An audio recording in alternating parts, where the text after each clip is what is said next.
You guys, I am here with entertainment executive, tech executive Brian. He is an Emmy Award entertainment executive. He is one of my favorite partners that I've been working with recently, and he's all things brand experience. Brian, if you can just introduce yourself and give us an even more detailed background of who you are and what you do. I'd be happy to. Um, my name is Brian Weiner, and I've been the CEO of the Illusion Factory for 47 years since I founded it. During that time, we were one of the dominant marketing agencies for 10 divisions of Warner Brothers worldwide, simultaneously marketing all the other studios, Universal, Sony, Disney, Paramount, Fox, Creative Artists, Mattel, Lego, NBC, ABC, CBS, CNBC, E Entertainment, etc. We also worked with IMAX for a long period of time and helped create the IMAX experience back in the day. What we're doing now is we're taking all that sum total of technological opportunities that we've created in activating and engaging consumers and putting that into a new platform called Sizzle. And Sizzle is a comprehensive backend system that we're excited to start sharing with you and everything that we're doing in the world of synth humans. Yes, yes, yes. So you know the power of engagement, brand engagement, and consumer engagement, right? Like that's kind of where your power has laid from your whole career, correct? Is you know that Correct. power. Why do you think this conversation, right, is so important going into 2027 of how brands are creating that engagement piece with their consumers? Why do you think this is important to talk about? Well, I think that advertising has hit a point where every last person is doing everything they can to tune it out, Hmm. and advertising is the wrong approach. I think to win a consumer audience, I think that you need to be much more organic in the way that you engage with a consumer, so that the opportunity for the consumer to be excited about what the brand is doing, to have cause and reason to share what the brand is doing, which is why I'm so in love with the Vidlo prop platform. It's endemic to the next wave of every opportunity that brands and consumers are going to be building long term. And the brands that are embracing that now are going to have a huge market lead going into 2027. I agree. I agree. And I think it's about educating them, right? Because a lot of them don't really understand that piece that you just said. So let's take it back just a little bit, right? What Right does up. it mean to have a brand experience? What does that mean? You've been creating brand experiences for over 40 years, right? Being able to really hone into that customer, create that experience for them. But when a brand hears brand experience, there's so many things that comes to their mind. What exactly is it? Let's take it all the way back. What is a brand experience? Brand engagement.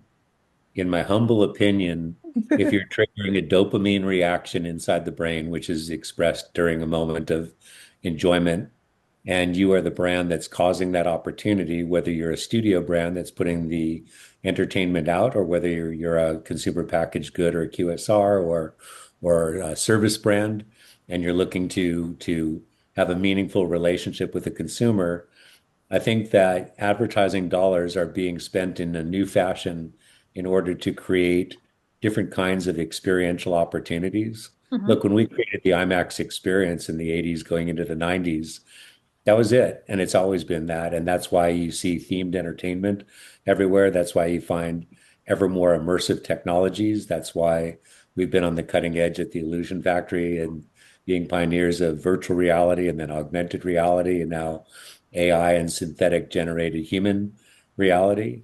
And by putting those together into a situation where a consumer walks away feeling like they had a deeper experience, and they can associate that with the brand that gave them that opportunity, whether that's a sports team or an entertainment opportunity or otherwise, then the brand is providing value to the consumer, and whether the consumer recognizes it at the front level or whether they just make a positive association. Hey, I love those guys because I always see their logo when I'm at this concert or this sporting event, or they always seem to be attached when the next movie or entertainment venue that I'm excited about is doing something. Hmm. That's important. That's very important. Hmm. I think it's really important, but a lot of brands don't get it right, right? So give me some secret sauce here. How do brands design for emotion? Because I think it's all about evoking the emotion, like you said, right? So how do you Yeah. design for that when it comes to brand experiences and engagement? Well, that sounds like it's a one size fits all, but to the contrary, it's entirely disparate.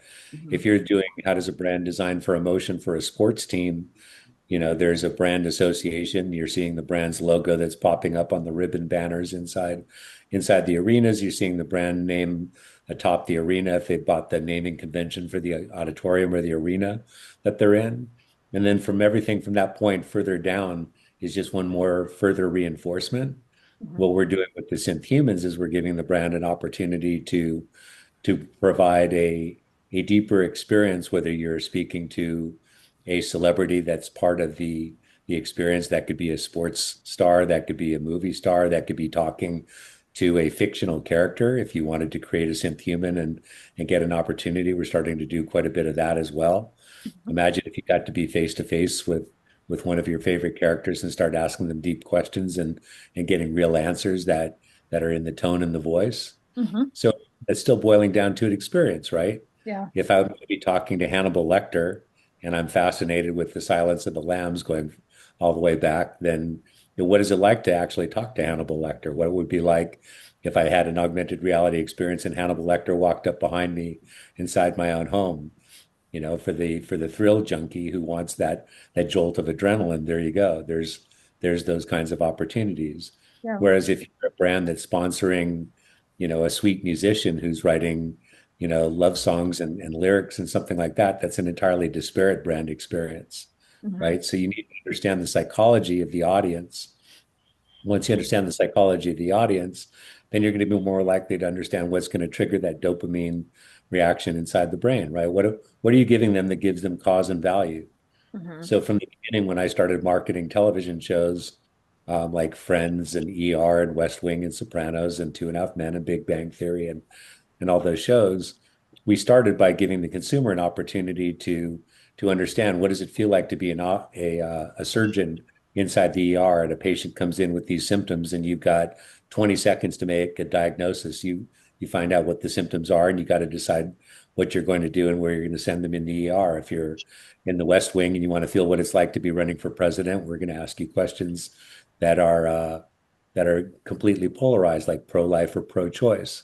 By Mhm. the time you get through answering those questions, then you're going to get a feedback as to whether or not you're electable in the United States, for example. So if you're trying to try out for Tony Soprano's mob, then we're giving you those kinds of opportunities, and that's triggering an entirely different dopamine than trying to be Jed Bartlett in the West Wing.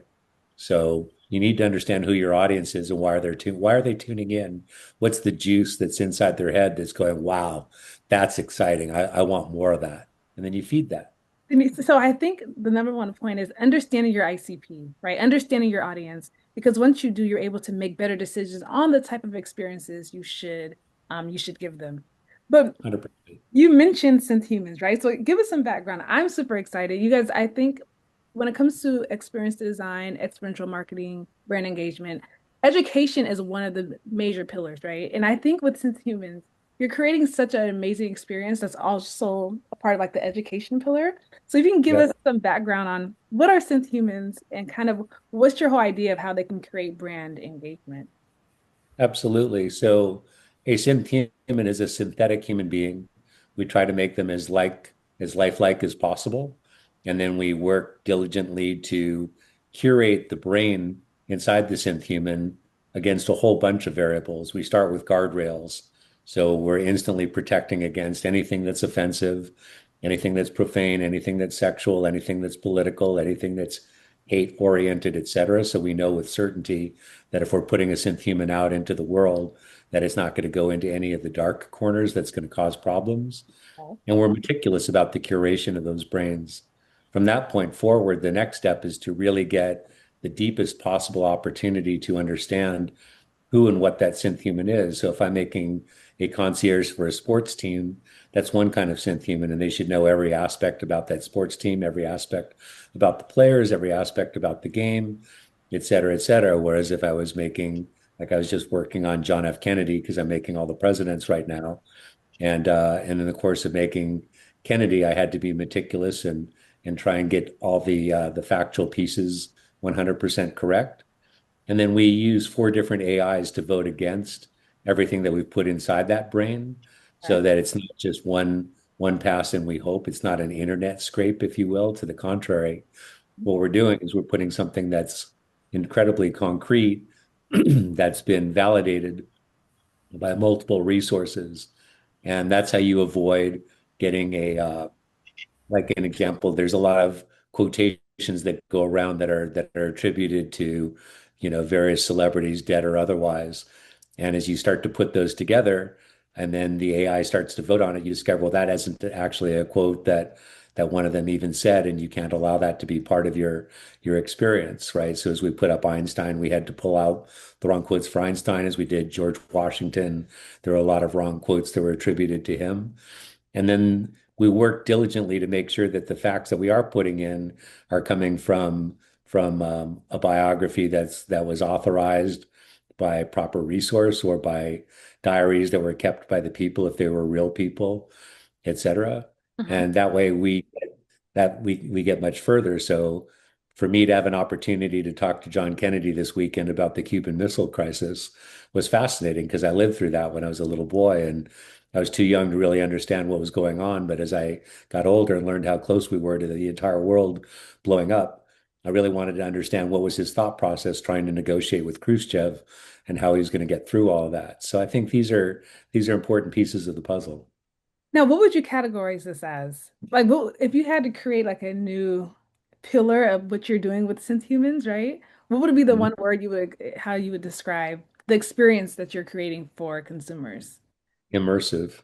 Immersive, immersive. Yeah, I think it's absolutely immersive. Look, VR is one of the most immersive because you're wiping out the auditory and the visual, Mhm. right? When you put on that headset, you no longer see and you no longer hear. You're completely in that world. And that's one degree of immersive, but another degree of immersive is to be face to face with something that isn't looking to sell you anything, isn't looking to persuade you about anything, isn't looking to be anything other than as close to factual as it possibly can be. Mhm. And so, we've made probably about 325, 350, somewhere in there, synth human brains at this point in time. And so one I was working on this weekend is for the military, Okay. and this is an Army medic, and we made a male and a female, and they're designed to look at really horrific looking wounds that are triage in the field, and to identify in advance, and then to transmit that information to where the soldier is being transported, so they can be ready in advance, understanding what's wrong with that person. Mhm. Whereas, another group, wanted us to put together the icons of the Bible. And so we made one of Moses a couple weeks ago. And the religious people who had asked us to put that together were really excited because their first comment was, we can't wait to debunk this and discover where it was fallible. And then at the end of the weekend, we got an email back that said, wow, we spoke to Moses for an hour and he was teaching us things that we had no idea were actually there. And then we researched it back in the Bible, and there it was, right? So Yeah. it doesn't matter the category. It just matters that it's specific to the immersive experience that the person who's engaging wants to have. And if we give them a better experience, if we give them a deeper understanding of whatever it is that they're doing, they're going to walk away satisfied, hmm And I think the right? deeper understanding comes for deeper connection, right? You get that deeper connection with that character, with that synth human, just by Yep. them educating you on the spot. And I think that's why I was always so excited about what you guys were building because there's so many use cases and people like connecting with people that actually have knowledge, right? And with the synth humans, they know everything. You're training them to know all of what they need to know for that use case, Right. which is I think is amazing. Now, you create experiences, right? We're creating the experience. How do brands create opportunities for people to want to share that experience, right? So they love the synth human. Now we need to get this information out to the world of how much they love their experience. At what point do you think the customer starts becoming the advocate in that experience there?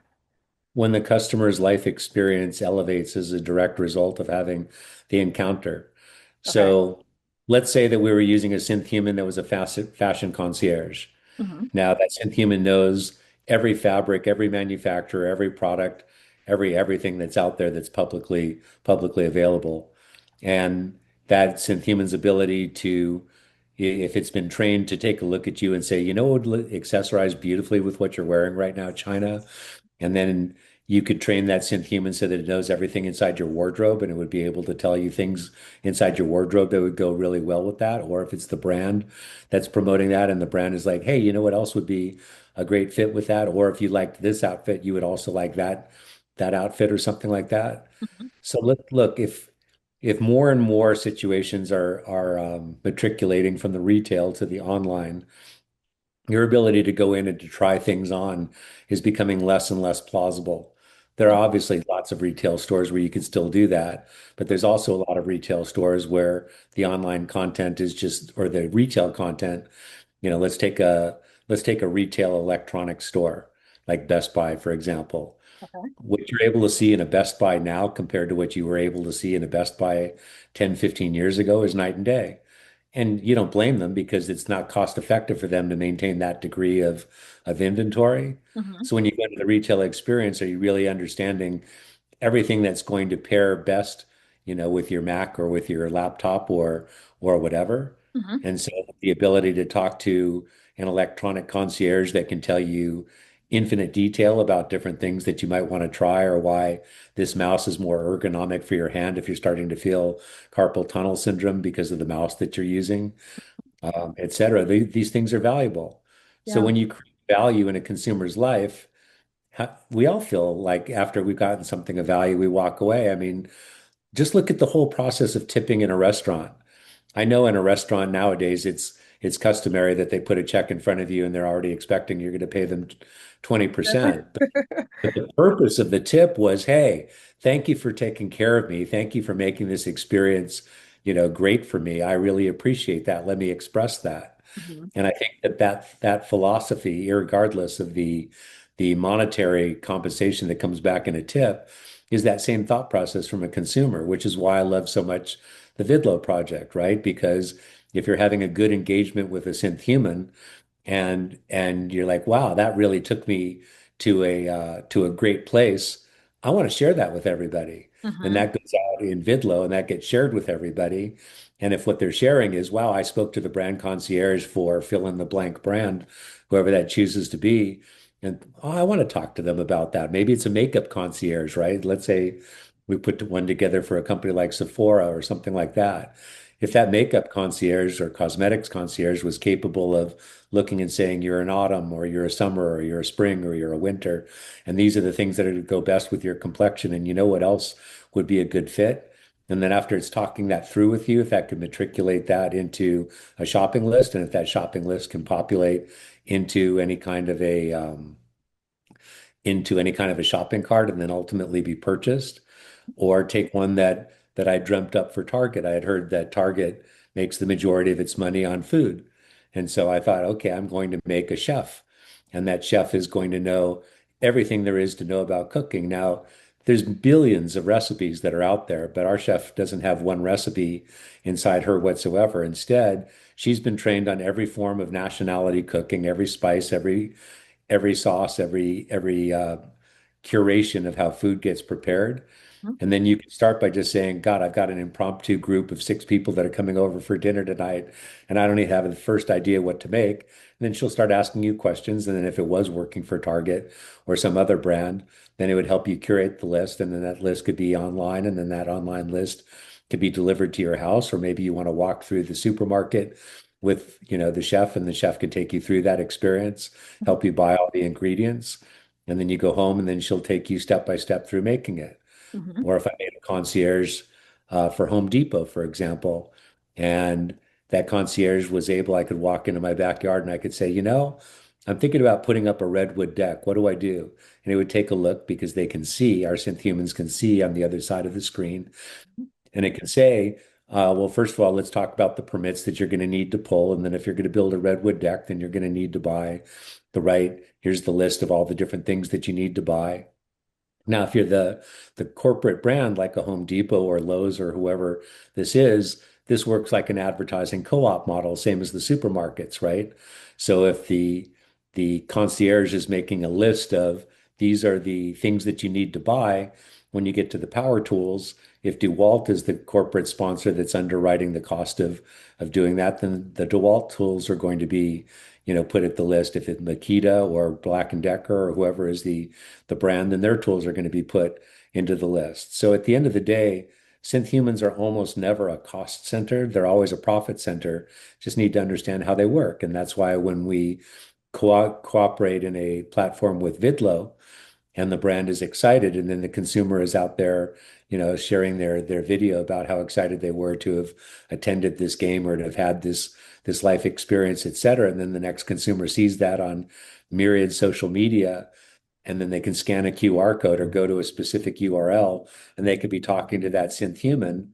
Well, now you've got that cycle. And I Mm. think cycle is really, really important because to your point, you're saying, how does that brand ultimately build that relationship with the consumer? Mhm. So it started with one, China's out there. She just got great feedback about an outfit that she was checking out at Lululemon. And then she's talking about how much she loves it. And then her friend sees it online and like, oh, I want to ask, some questions about that. Next thing you know, her friend is engaging with that and then ordering online or going retail into a Lululemon or similar to purchase, Yeah. right?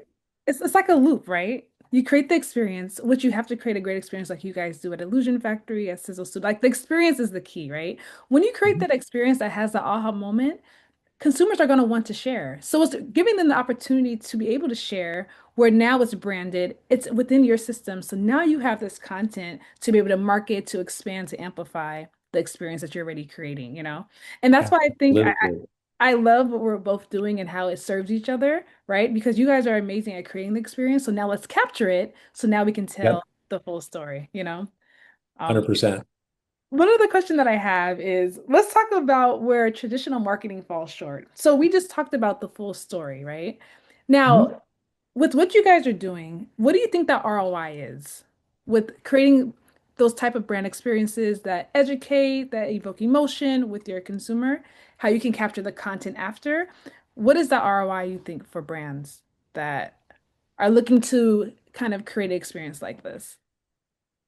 I don't know that there's a one ROI fits all model, to be Okay. honest, and I don't want to quote a number and then be wrong one way or the other. Okay. I think it's realistic that that you could get 150% return on investment of cost to make something happen, but you could just as easily get 1,500% return on investment, Mhm. right? Because at the end of the day, it's going to boil down to what is the brand, what is the experience that you're giving the consumer, what is the net result that you're trying to do? Are you trying to get, more people to attend a movie? So you're putting something out there that's a movie promotion. Are you trying to get more people to buy retail garments? Are you trying to get more people to do something or take our ideas for quick service restaurant menu items? Sometimes the ROI is measured by reduction of consumer frustration. Mhm. So if I could just be sitting there instead of looking at one of those kiosks that they're starting to put in the quick service, business, if I could instead just say, look, I want a Whopper with cheese. I don't want pickles. I don't want onions. I want extra sauce. It asks me if I want to supersize it or make it large, whatever. And the answer is yes. And then I pick a soft drink. Then I change my mind from French fries to onion rings and I go back and forth. By the time you've gone through all of that on a menu board by yourself with other people waiting behind you and you're feeling frustrated, you may not order as much as you might have because you're feeling that pressure of somebody else is waiting behind you to get access to the board, or you're feeling self-conscious that somebody is watching you or otherwise. Mhm. Sometimes it's just literal frustration because some people just aren't as adept at playing around with technology. But the secret to a synth human is that we have created operational intelligence that's personified. So when you take those 25-cent words, I want to make something happen and I just want to speak. And I don't care how I phrase it. I don't want to be a system prompt engineer. I don't need to understand AI to tell AI what I want. I just want to tell it. I want the Whopper with the onions and the no cheese and the tomato and this, and this. And I want it to understand it first time. Mhm. And that's what we've created, regardless of what category, you know? And I think that is so true. And I think another reason why synth humans, why they are so powerful and work so well is because they're relatable, right? They can look like you, they can sound like you. And I think that just invokes even more of emotion and a connector to the consumers because it doesn't feel like another AI bot, right? It feels like, oh my, I could really talk to Moses. I could really talk to this character, and it feels so real. And I think Yeah. once they interact with that, right, they're gonna want to tell their friends anyway. So th that loop, right, of being able to like share the experience happens Yep. already because you guys are already creating that aha moment for people to want to talk about the experience, you know? Right. And I don't really think there's an ROI on that. I think it's an emotional ROI, and I think that's endless, right? When you create those type of experiences there, you know? Right. Let's go to a different vertical for a second. Let's go to training, which has become one of our biggest verticals. Okay. So I can give you 100 reasons why I think a synth human doing training has got tremendous value. But I think the simple and most important reason is that when we try and when we try and take in a lot of information quickly, Hmm. most of us are pretty darn adept at taking a lot of it, but very few of us, myself included, are going to remember all of it, right? Hmm. And so if you're training something, like for example, we're working on a whole training system for one of the biggest theme park companies out there Okay. right now, right? Okay. So I didn't know this when I was training the synth humans, but I discovered that sesame is the ninth allergen. So I didn't know that people were allergic to sesame, and I didn't know that that could put people in a hospital, from a huge allergic reaction. So let's say I'm a brand new theme park employee and I'm going through the training, and then the next day or 30 days later or 90 days later, I'm trying to remember what were the nine allergens. There was eggs and there was peanuts and there was shellfish and there's fish and there's this, and I don't remember. If I'm going to feel self-conscious talking to my supervisor and admitting that I don't remember something that they trained me about, I might not even ask. If I don't ask, I might put a person in the hospital because of my embarrassment of asking. But you can ask a synth human over and over and over again. They don't shame you. They don't make you feel bad about anything. They're right there 24/7. So if you're trying to get a piece of information that you don't remember, and then our system is fully capable of role playing. So the role playing, a synth human can see the person on the other side of the screen. They can see their face. They can tell their emotion. They can tell if it's a lean back or a lean forward experience. So if you want to train a nurse to have better bedside manner, that's one kind of training exercise. If you want to train an attorney to do better cross-examination, and the synth human is working with it and it starts asking questions, and then the synth human comes back and says, "You smirked when you said that. You're giving away what's really going on inside your head. You can't do that. Let's try it again." Right? So its ability to see and to understand your voice and your cadence, these are important. Hmm. And so if you go one step further and you're trying to teach a salesperson how to understand how to make that sale and what's going on in the customer's mind and trying to watch, the behavior mechanisms that the customer is doing, I think role play is huge. And you try and spend all that money in a corporation to do all that role playing, it gets very expensive, right?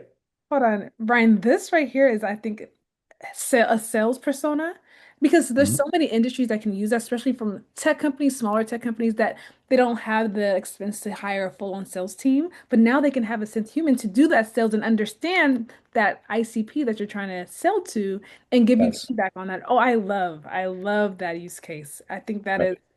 I think that is just so lucrative because everyone needs sales. That's how we grow, right? We don't have sales, we have nothing coming in to our companies, you know? So I Let me love, go to a different vertical for one second just to show the diversity, okay, right? So now let's talk about companion. okay. So the senior citizen companion, I started thinking to myself, wow, what if I was, really old and I was living in a senior citizen's home and I had nothing to talk to about with any of the residents? And what if there was something that I could communicate with that really understood me, that remembered me, because our synth humans are capable of keeping a permanent memory of everything that you've spoken to. So they get to know you, your kids, your grandkids, your friends, all your life stories. But they're also trained to understand that senior citizens might be starting to lapse into dementia. So if you want to tell that synth human the same story every single day, it's going to be equally delighted to hear it every single day. Unlike a friend who keeps coming to visit you and is frustrated that you keep telling them the same story.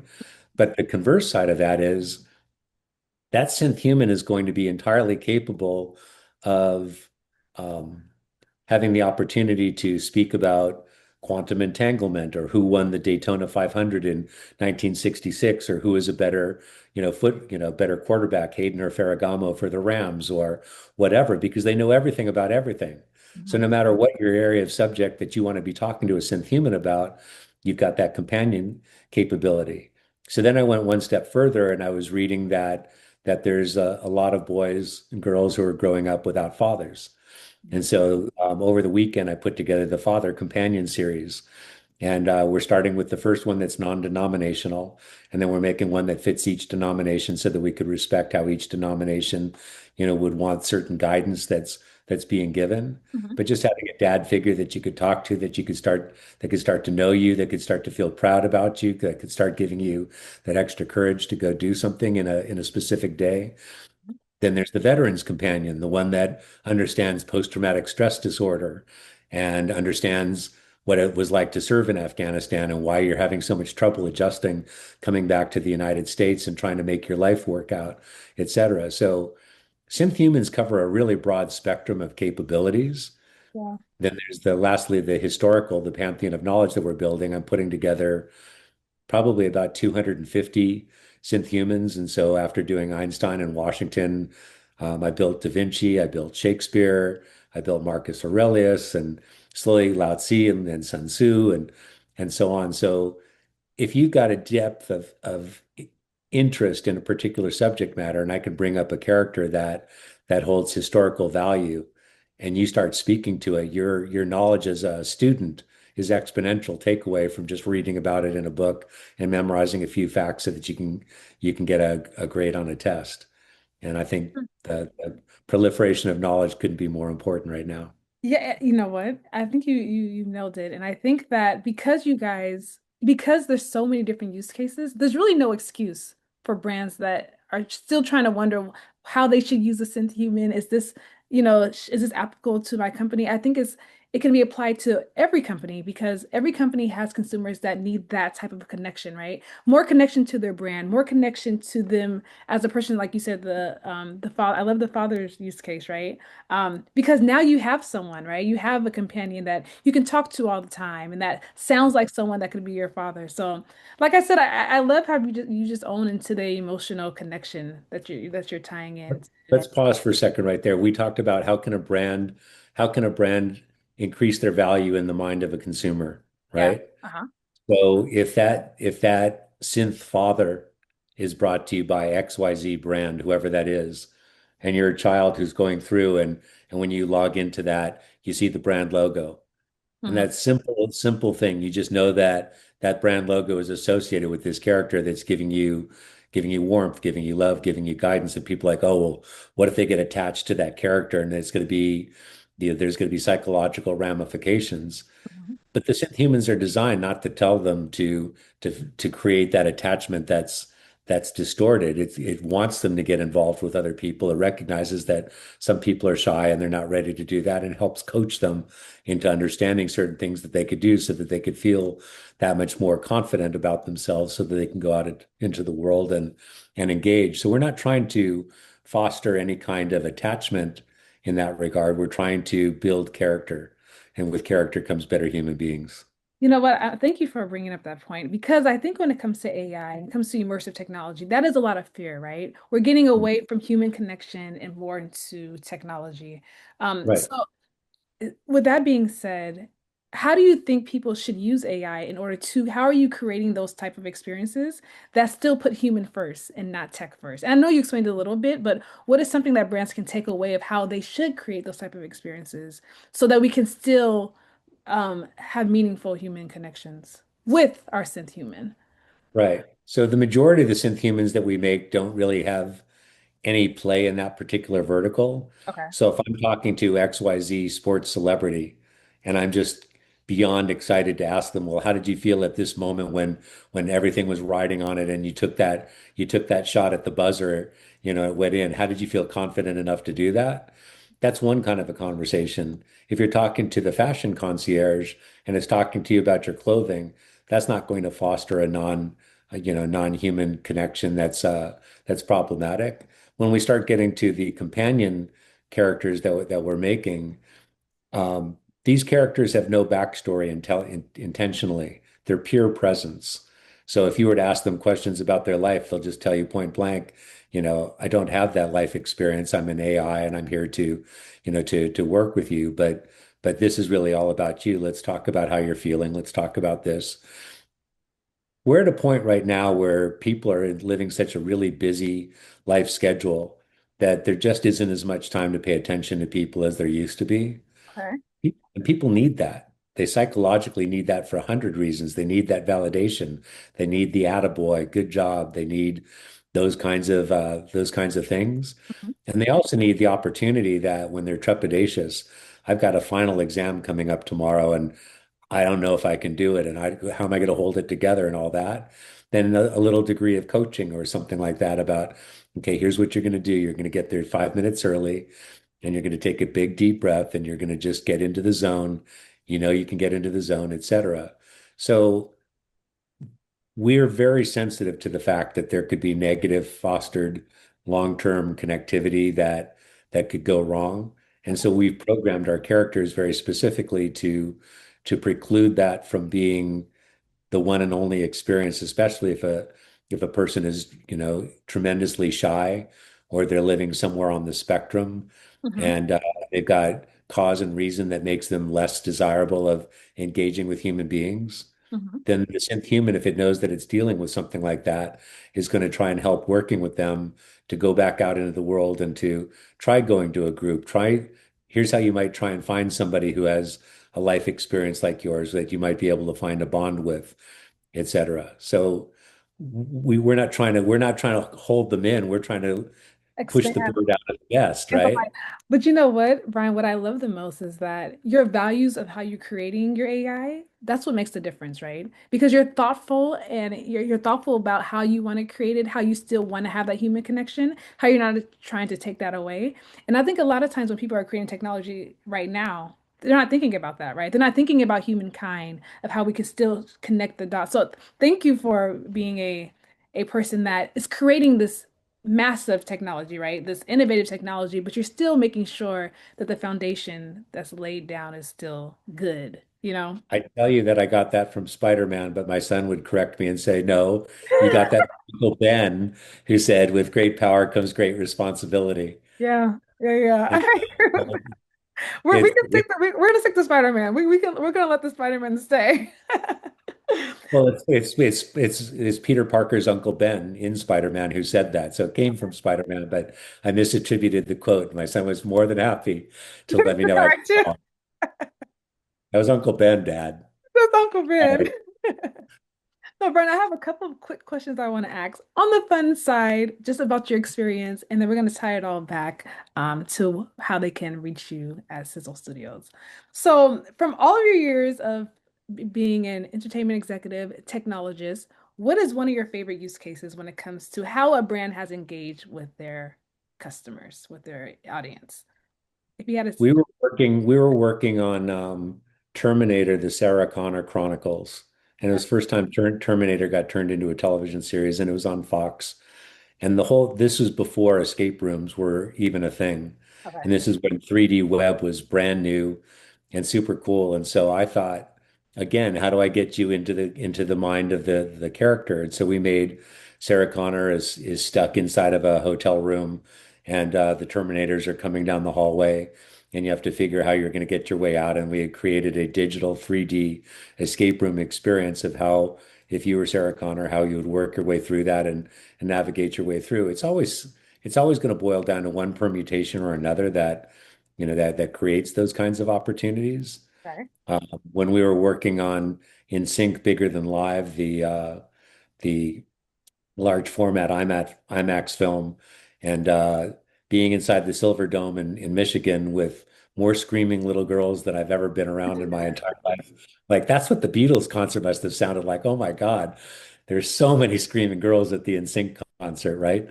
But it was a great experience because we were taking something that was a time capsule and preserving it in large format film and then making it come to life on the big giant screen. So it always varies.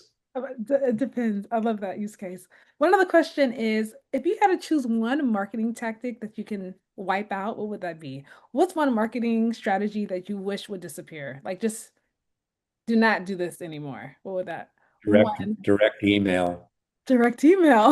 We don't I, want I can't. Look, I've had my same email address since the beginning of the internet.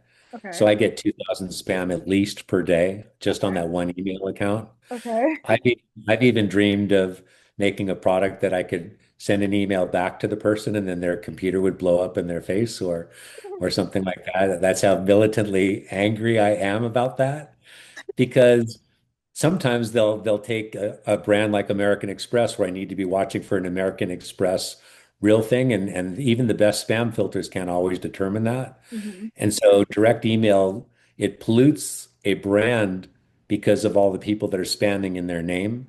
Okay. And so I might have to go through 75 American Express emails just to discover this one was real and all the others weren't Hmm. and all that. Hmm. Right. So that's one piece of the puzzle.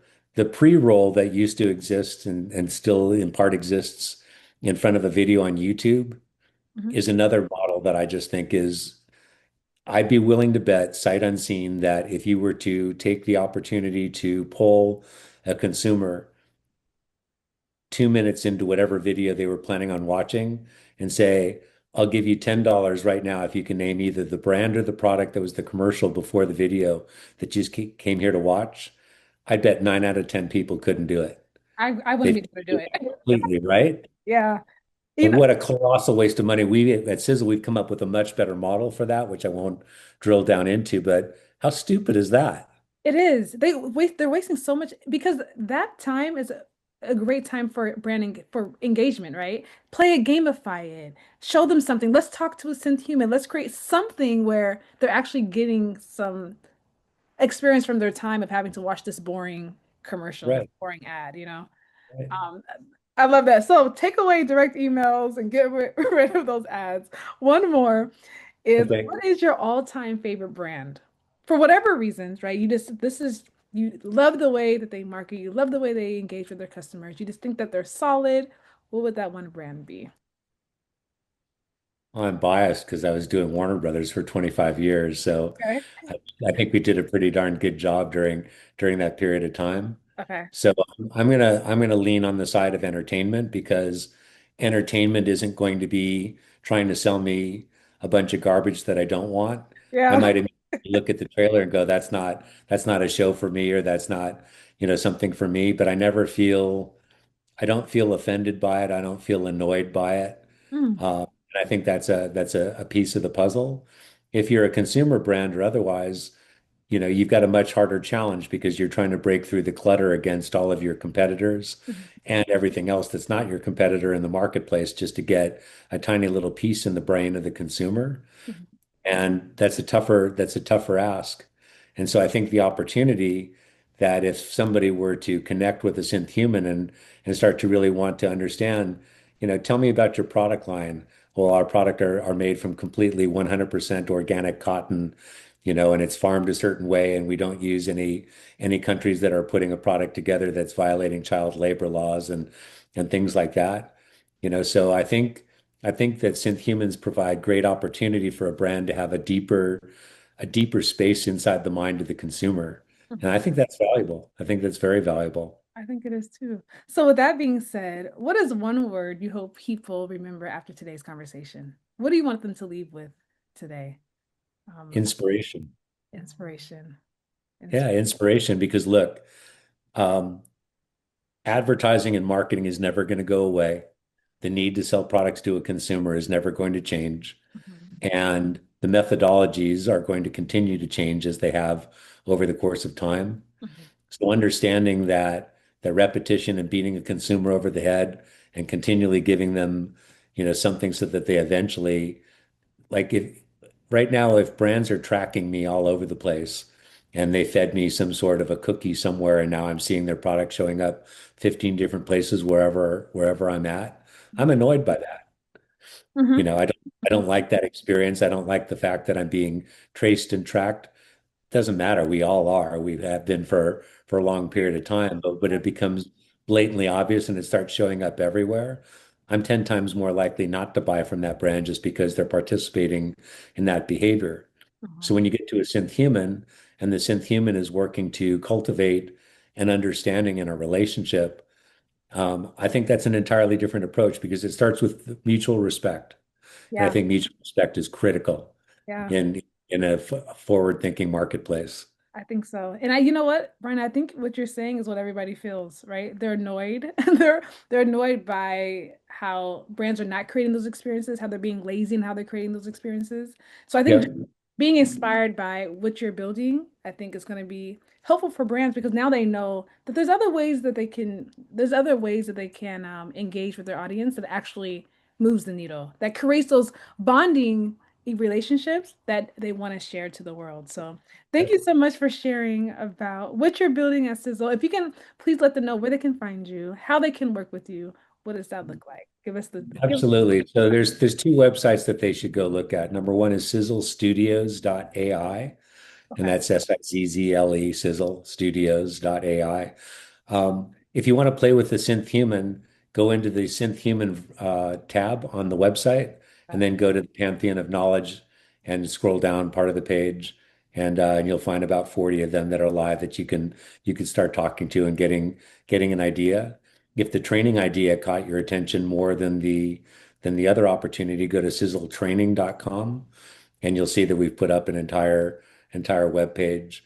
And it's important because, look, training, as I shared with you before, is entirely bespoke on a brand by brand, need by need basis. Even if you're training in a theme park, there's 100 verticals of things that you need to train. Mhm. And so we've built a back end so that whatever the brand is training, our system will automatically build a back end with all of the dashboard of all the different graphs that you're going to need to see how your salespeople or your team leaders or your executives, whoever is being trained, is performing.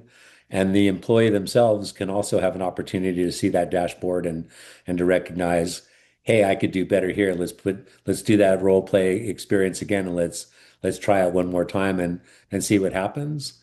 And then if you doubt that the product is doing well, like I told you, we're working on one for a giant theme park company, and I get to the point where we're role playing, and she tells me that she's a mother of a young child, and the young child isn't tall enough to get on the line. Mhm. And I tell her that I'll hold their place in line and put some rocks in the child's shoes Mhm. so that they get tall enough. And then the synth human looks at me with eyes as wide as saucers and stops the role play Oh, immediately, good. reprimands me, and tells me that is absolutely not even remotely possible.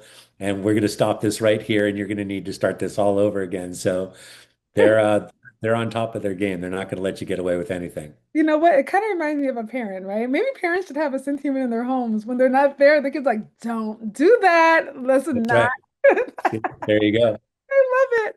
Brian, Yeah. it's been such a pleasure. I'm excited to be partying with you this year to bring these experiences to life. And I'm excited to see the brands that we actually help and allow them to get this experience that is actually going to change the way that they engage. So can't wait to have more conversations that we can share with people about what we're building, what we're working on. And I We've got appreciate some big things coming up, China. I've got some big proposals out there that I've included Vidlo in that we haven't even spoken about. So when we land one of those, we're going to have a lot to crow about. we are. You guys look out for us, look out for our partnership, and we'll talk to We're you again coming. very soon. Okay.